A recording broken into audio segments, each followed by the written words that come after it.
All right. So quiz 2, we just completed.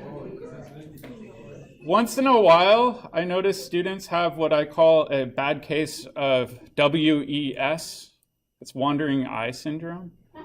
So I had 2 versions of the quiz. So don't be alarmed if this quiz looks different than yours. We'll go over both versions. All right.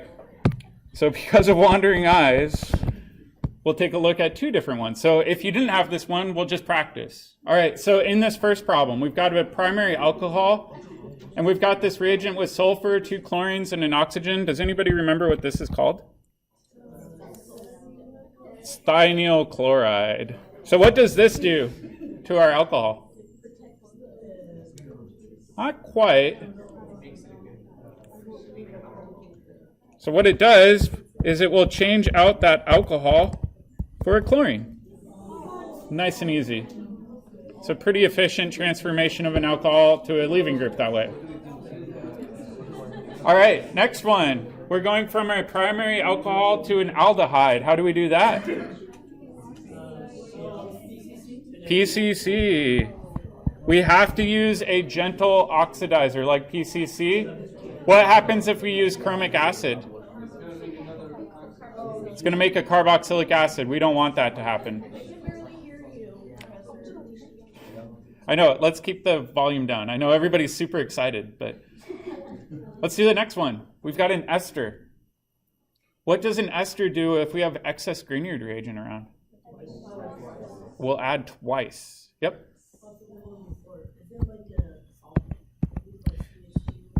So the question was, in the above reaction, is there a solvent? You can write CH2, Cl2. I'm not going to be picky if you have it or don't have it. I occasionally omit it. It's just a solvent for the reaction. Yep. All right, so in the one right below that we're covering right now, we've got an ester. However, it's going to add that ethyl group twice, right? Because it will add it once and then regenerate a ketone, but we know it will add into that ketone a second time. So we saw that on one of our problems of the day. All right. Next one, we've got a carboxylic acid and we're trying to go to an alcohol. And I even gave you a hint that it's 2 steps here. What do we need as our reagent to reduce a carboxylic acid to an alcohol?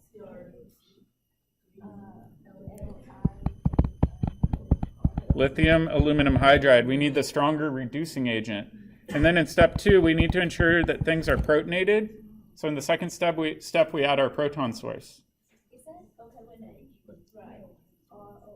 Yeah, if you wrote ROH as an alcohol, I would accept that too. Yep.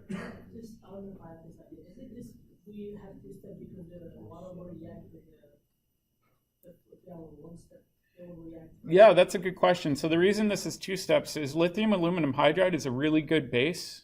If we put it into a solvent that acts as an acid, it's just going to do acid-base chemistry with the solvent. So we have to separate them into 2 separate steps. All right, the next one, we've got an alcohol that we need to convert to a bromine. What can we throw at this? PBr3. Why wouldn't we use HBr here? It could do an addition reaction with the double bond. So in fact, HBr would not be a suitable reagent for this reaction. So if you did tosyl chloride followed by sodium chloride, I would accept that too. However, as a chemist, I like doing 1 step as opposed to 2 steps. So that was your question. All right, next one, we've got ozonolysis. If you remember, that will split these double bonds. So really what we're going to do is get 2 equivalents of the same molecule, right? So if we cut this in half, we'll get 2 equivalents of the same ketone. All right, and then if we ask ourselves, all right, well, what happens if we treat this with sodium borohydride? What's going to change that to an alcohol? In particular, we've made a new stereocenter. So you could say, all right, it's this plus the enantiomer. However, if you draw it with the straight line, you're actually correct too. If you don't draw a dash or a wedge, it's implied to be a racemic mixture. So I give you credit for that as well. All right, next page. We've got a tertiary alcohol. We're treating it with chromic acid. What will that do? Nothing. No reaction. Yeah, tertiary carbons can't be oxidized. All right, next one. We've got methyl magnesium bromide and a carboxylic acid. Will that add into the CO double bond? Why not? It's got an acidic proton. We cannot have acidic protons with Grignard reagents. Full stop. Yep. Yep. In fact, that's what I'm writing right now is no reaction. Because what do you think happens? Well, in step 1, right, it's going to deprotonate your carboxylic acid. And then what happens in step 2? You reprotonate it, right? So you're just going around in this endless loop of wasting reagents. All right, next one, PCC. What does that do to the primary alcohol? It'll make it into an aldehyde, right? It's a gentle oxidant, so it will stop at the aldehyde, won't go to the carboxylic acid. All right, next one. It's kind of related to one of the ones above, where it said a chemist recently tried to perform the following Grignard reaction. However, the reaction did not work, meaning the chemist only recovered starting material. Briefly explain why the reaction did not work. Does anybody spot a problem? Acidic proton. All right, so I'm going to make a note here. All right, I didn't ask this because I'm a nice guy. How could we get this to work? Protect it. All right, how do we protect that alcohol? TMSCl.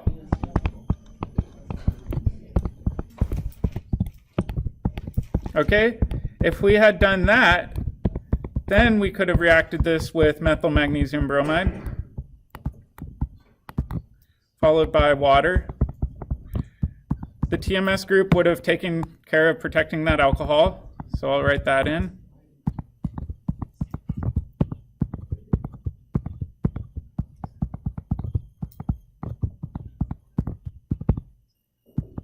All right, how do we remove a TMS group to get to our product? TBAF.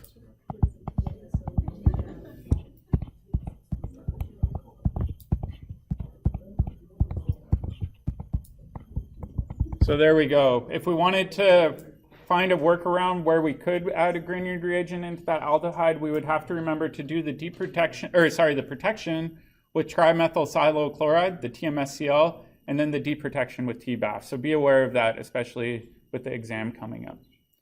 All right, so round 2. A lot of these are similar. I tried to make them roughly equivalent in terms of difficulty. I just kind of scrambled things around. All right, we saw an ester in the last one reacts with a Grignard reagent, not once, but twice, right? So in this problem,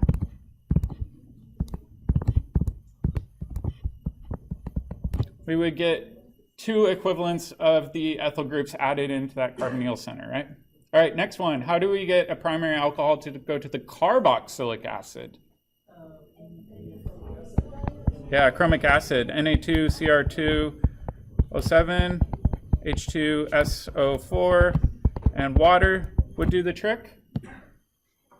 You could use CrO3 and acetone. That one also works fine with acid. All right, what about the next one? How do we get that alcohol to get converted to a chlorine like that?